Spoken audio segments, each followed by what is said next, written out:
Yeah, clear my throat, y'all. Good morning, everybody. I know it's been a while, but we are now in the other side of the lunar eclipse that happened on October 28th, including the full moon. So this is the last bit of the full moon today on October 30th. It takes about 2 days. And so I wanted to get a close up because when I was driving, I was like, oh my goodness, there's like a yin and a yang on the moon. It literally looks like a yin and a yang, and I just thought it was so amazing. But I'll continue to use the backdrop of this neighborhood as a screensaver. And good day to living a revived life. There is a lot going on in our community and the world. A lot of people are shaking and moving, and a lot of people will be coming to the doors asking for an answer, whatever doors that are. For me, it's the doors of the church. For you, it might be something else, but you know, had a very long week, very long 3 weeks onboarding at 3 different hospital systems, 5 different hospitals. So it's been interesting. Last night was the one of the most interesting, and that is that in which I was called to the room of a dying patient, and his son was atheist, and the patient obviously was a believer. And though the patient was intubated, he couldn't talk. It's what it is. He had something in his mouth. His son decided to honor his wishes as a believer and ask for the chaplain to pray over his father. And it was the most beautiful moment because all the way leading up to then, there was some tension. There was something going on with me and my spirit that told me to hold back a little bit. There was, I think, almost an interference of something that didn't want this visit to take place. From the moment I got the page to every interaction with the person that I spoke with, you know, as chaplains, we have this thing called pastoral authority, that when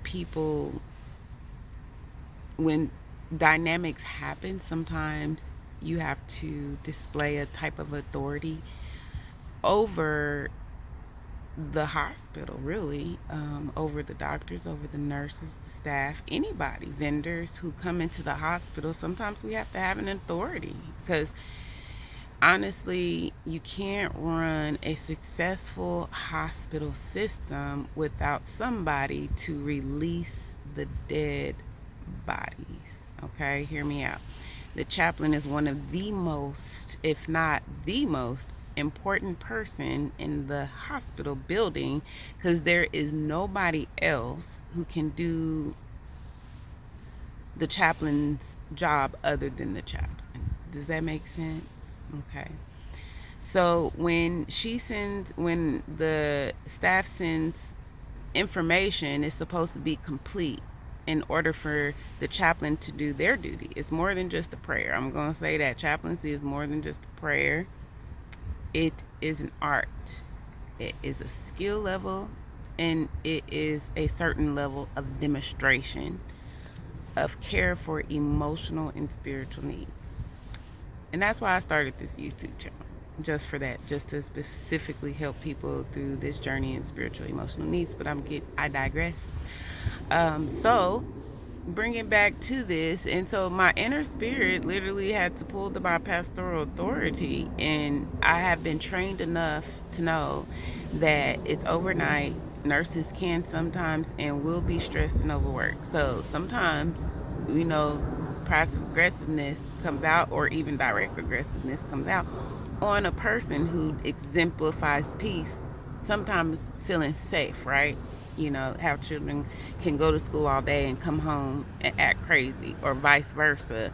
They can be okay at home and go to school and act crazy. Does that make sense? Okay, it's about a level of safety sometimes. So I'm giving her some excuses, but either way, I am my pastoral authority will and always took a pause. I've been learning from Mike Singer, Joe Dispenza, the Sylvia method, whatever you want to call. I can direct you in so many different ways. Whatever your flavor is, whatever will help you get to some calm and peace, I can help. But this particular thing is called pause. Okay, one person's anxiety or a group of people's anxiety cannot and will not become my anxiety, or I cannot be effective in my job. So I paused. Even though she was yelling and urging me to go into the room, immediately I paused. I centered myself. Why? Because there's something greater here at work. The Spirit really allowed me to see that. Okay, my intuition, my third eye, whatever you want to call it, for me, is the Holy Spirit was able to allow me to see. Once I stepped into this room, I am representing Jesus Christ. Not through no preaching, not through a sermon, not through Sunday morning, not through an engagement, not through something that was coordinated and planned, not through a prayer line, but in this moment, when I walk in this room, I am representing Jesus. So everything that comes out of my mouth will come from the Spirit, because I cleared myself. Ho'oponopono. I even said my prayer. I love you. I'm sorry. Please forgive me. And thank you. I centered myself. I cleared myself. I became a zero. What does zero mean? Meaning I wasn't thinking about that nurse. I wasn't thinking about the patients in the ED. I wasn't thinking about the time. The only thing that mattered was what was then presented before me. And however I needed to react is the leading of the Spirit. I'm telling you. I know it's a clinical place, but come on. So I go into the room and listen. I had to trust my interactions were enough. It didn't even hit me until after I left the room and on my drive home just how impactful the Spirit was, because this man led with, I am an atheist. I don't believe in God. I don't get into all of that. I don't want all of that. But as far as my father goes, he's a believer.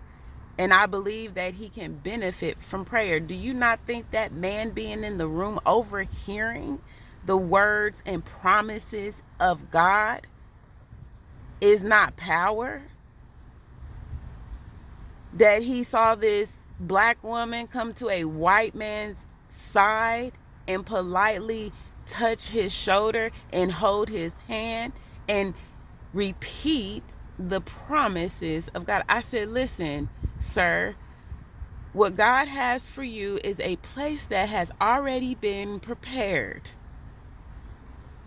There is nothing that can take that away from you. The Spirit is real and ever active, even now. I said, even now. And I asked the Lord, allow the Spirit to be active in that man through peace. Allow that man to be able to remember even the most intimate, even the most significant moments of his life. Moments that he has forgotten. That's what I've asked of God. I know this man is not going to get up out this bed, but what can I ask for that will be meaningful, not only for this patient, but for his family and the son that stood by his side with compassion enough to say, my father needs prayer.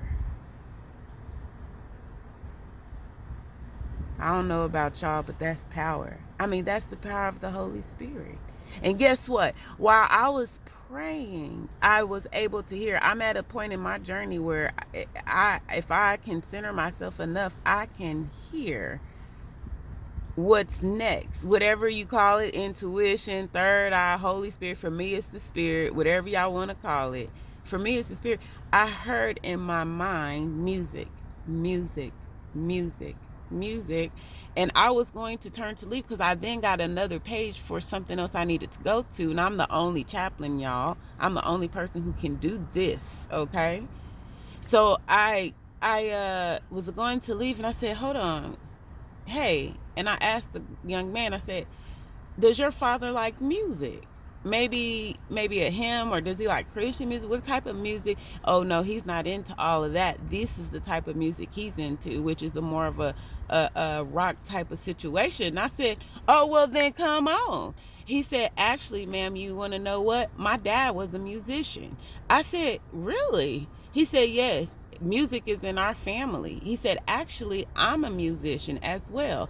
I said, come on. I said, and listen to me. The first thing I felt like I needed to tell you was music. I said, that's good. And guess what? I wanted to say that's God. But listen, you have to be sensitive to people. Just because he's an atheist don't mean I need to whoop the Bible over his head. I said, that's good.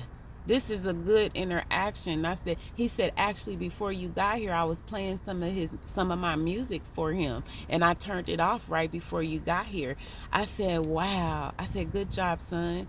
You keep playing the music. Keep talking to your dad. Okay? And he said, yes, ma'am. Now, I was off to my next thing, and it wasn't until I was in the car when I had to process just the goodness of God in that room, okay? And I had to come and share it with y'all. First and foremost, there's power in slowing down.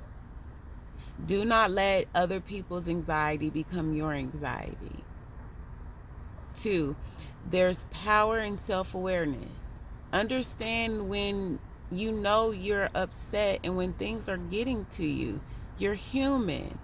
But the awareness is not enough. You can make the decision not to dwell on that thought of whatever's making you uncomfortable. Does that make sense?